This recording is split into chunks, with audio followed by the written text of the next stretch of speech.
سنیے روایت سنیے، اگر مجھ سے نہ کہا گیا ہوتا تو میں نہ پڑھتا۔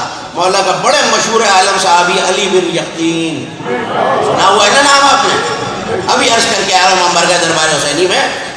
صحابی ایک اور ہے، مولا کا مفلس شیعہ ہے، نادار شیعہ ہے، ملنگ ہے، ابراہیم جمال۔ توجہ کیجیے گا، مومن کا مومن بھائی کی زیارت کو جانا کیسا ہے، ساتھ میں امام بتا رہے ہیں۔ ابراہیم جمال، توجہ ہے نا؟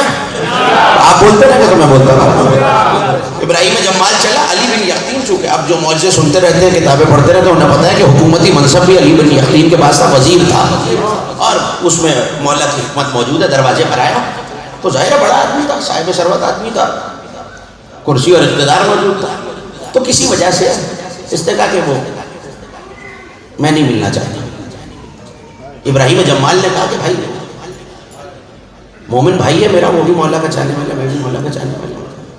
کہہ لگا بھائی وہ کہہ رہا نہیں ملنا چاہتا۔ یہ کوفے چلا گیا، وہ حج کی غرض سے حجاز آیا تو مدینے پہنچا۔ اب ظاہر مولا کا چاہنے والا تو زیارت کو بھی آیا۔ جیسے ہی زیارت کو آیا اور حاجب سے کہا کہ جاؤ مولا سے کہو علی بن یقین آئے اور اذن چاہتا ہے زیارت کا۔ مولا نے کہا اس سے کہو واپس چلا جائے۔ خدا کے لیے یہ کبھی کبھی یہ باتیں بھی سنا کیجئے، جو آخر تک بیدار ہیں ہاتھ اٹھاتے رہیں گے تو پتہ چلتا رہے گا میرے سامنے باہر والے سب میرے ساتھ ہو جائیں، یہ بزرگ، یہ بھائی، یہ عزادار، یہ مومنین، یہ میرے نوجوان دوست۔ کیا کہا؟ واپس چلا جا۔ پھر آیا، پھر اجازت لی، پھر آیا، پھر اجازت لی، ہر بار انکار ہوا، ہر بار انکار ہوا۔ اس نے حاجب سے کہا جا کے مولا سے پوچھو مجھ سے کوئی گستاخی ہو گئی؟ اندر سے پیغام آیا جب تک ابراہیم جمال تجھے معاف نہ کرے گا، توجہ توجہ، جب تک کیا کریمی ہے موسیٰ بن جعفر کی، جب تک ابراہیم جمال تجھے معاف نہیں کرے گا ہم تجھے اپنی زیارت کا شرف نہیں دیں گے۔ کہ مولا سے جا کے کہو وہ تو کوفے چلا گیا ہے، میں مدینے میں ہوں۔ مولا نے کہا اچھا اگر یہی بہانہ ہے تیرے پاس تو آج رات کو بقیہ چلے جانا، اکیلے جانا، وہاں ایک سواری تیار کھڑی ہوئی ہوگی، سجی سجائی سواری پہ بیٹھنا، وہ سواری تجھے پلک جھپکنے سے پہلے کوفہ لے جائے گی۔ خدا کرے کہ ہر چہرہ ولایت موسیٰ بن جعفر سے کھل جائے۔ کیا کہا وہ سواری تجھے؟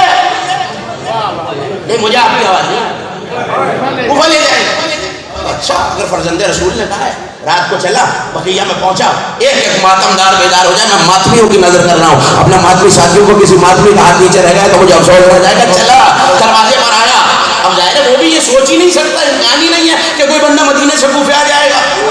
دخل بات کیا، ناکہ باندھا، کہا ابراہیم جمال سے کہا علی بن یقین آئے۔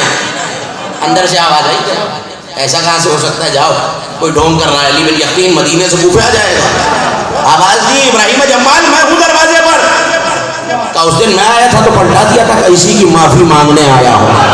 میرے مولا نے کہا ہے جب تک میں تجھے زیارت کا شرف نہ دوں گا جب تک تو ابراہیم سے معافی نہ مانگے گا۔ اب وہ جملہ آ گیا اگر یہ ضائع ہو گیا تو 2 دن کی تقریر شاید ضائع ہو جائے۔ کہا اچھا میں نے تجھے معاف کیا، کہا ایسے نہیں، اپنا پیر اٹھا اور گرد آلود رخسار میرے گرد آلود پاؤں میرے رخسار پہ رکھ۔ اس نے کہا بھائی تو میرا مومن بھائی ہے، توجہ، تو مومن ہے، میں تیری عزت کرتا ہوں، میرا بھائی ہے، میں رخسار پہ کیسے قدم رکھوں؟ اور اس سے ہوگا کہ میں جو کہہ رہا ہوں میں نے تجھے معاف کر دیا۔ کہ میں مولا کی بارگاہ میں معافی کی سند لے کے جانا چاہتا ہوں، میں مولا کی بارگاہ میں معافی کی، مومن کا دل دکھایا تھا، مولا کی بارگاہ میں معافی کی سند کیا ہے؟ اس کا قدم اس کا رخسار، اس کا قدم اس کا رخسار۔ جب نشان قدم لے کے گیا تو مولا نے کہا ہم نے تجھے معاف کر دیا۔ آئے عزاداروں کی ماتمیوں کی توہین